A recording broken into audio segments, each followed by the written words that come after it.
Hello भाई नमस्ते। भल थे समस्ते आशा करुँच भी भल अच्छे आपण मैंने भी भल थे सांगने जानते बनइबा मंजा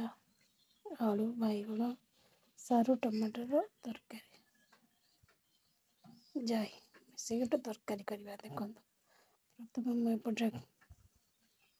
काटिक रखी मसला में पिज रसुण अदा तापर सारू आलू काटी मंजा भी काटिक धोईकी रखी देखिए गोटे तेल कड़े नहीं अल्प किसी सोरिष तेल तादेह मंजा पकई भल भाव भाजीदे मंजा होगला टिके लुण हल्दी पकईदे पकई सारापर तादेह पकईदे सारू आलू पकई सारा मसूर डाली पकईदे मसूर डाली एपट सेपट कर पानी देदे पानी देदेले भल भाव सीझेदे तार पानी फुटीगला आम बैगण काटिक गोटे पकईदे बैगण पकई सारापर भल भाव ढांकीदे ढांकी सारापर देख परिया जमी भल भाव सब पर सीझीज परिया पूरा सीझीगला देखो कड़े अल्प किसी सोरिष तेल ना पंचफुटन पकईदेली पंचफुटन पकई सारापर से पकईदेवी अदा ना पिज पकईदेली भल भाव पिज टिके जरीगला अदा रसुण पकईकी भल भाव कषिदे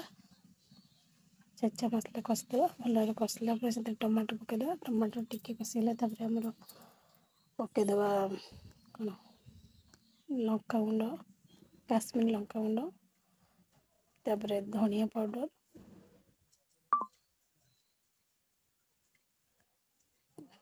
धनिया पाउडर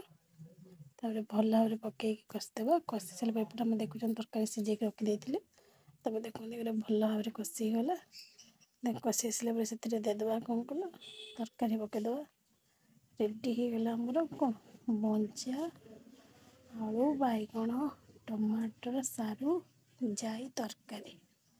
तापर गरम मसला पकई जमा भी भूल देखते गरम मसला तापर जीरा गुंड पकईदे देखो टेस्ट 2 गुण बढ़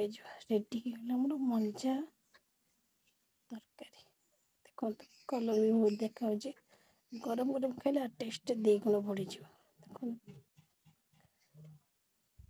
देखो देखो आप निहत भाव एमती बन खातु रुटी सहित भी खाईपर भात सहित भी देह भी बहुत उपकारी जिनस।